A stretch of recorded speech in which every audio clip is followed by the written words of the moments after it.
Bêje du'a nifir evîn û kîne, lêgava te dibînim bi hevra bi ceng û şer û şûr e.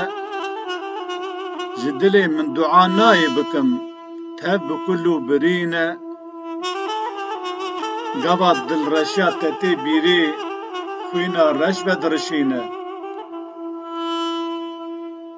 Ez duakî ji dilê birîndar dikim, hûn bibêjin amîn e.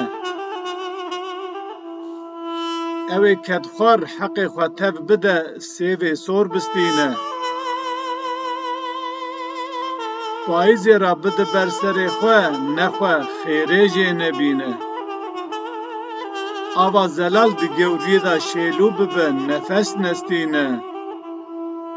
Zimanê wî kilîd bibe, gotina herî dawî nexwîne.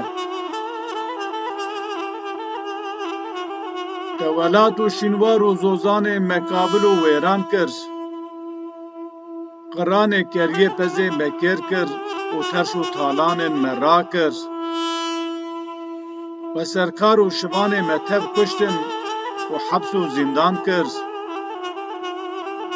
Bêrîvan bi elbên vala bi ser kon û konan da stûxar û mêl kir.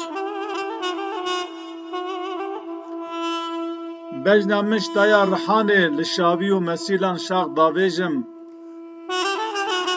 Li newal û gêliyan hêşîn dibim, rengîn e şax bi şaxim.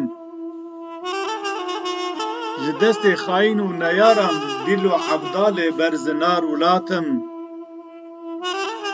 Yadîgara bav û kalan, ji keç û xortan ra xweş xelatim. Ez gulekî pir rengîn ji gulên rojhilata navînim. Bi reng û dengê xwe war û welatê xwe dixemilînim. Lê ez di nava Xazbaxşa mêze dikim, gula xwe nabînim. Avdêriya rezê xelkê nakim û yê xwe jî naçilmisînim.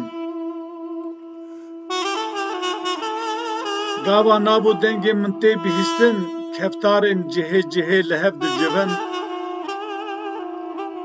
Li dora bax û rezê min digerin, diranê xwe reva dikin û digirijin. Kon vedigirim û çît û perdan dişidînim, êrij dikin li hev dixurijin. Ji bona reng û dengê min nemîne, jin û zarok, mêr û jinan tev dikujin.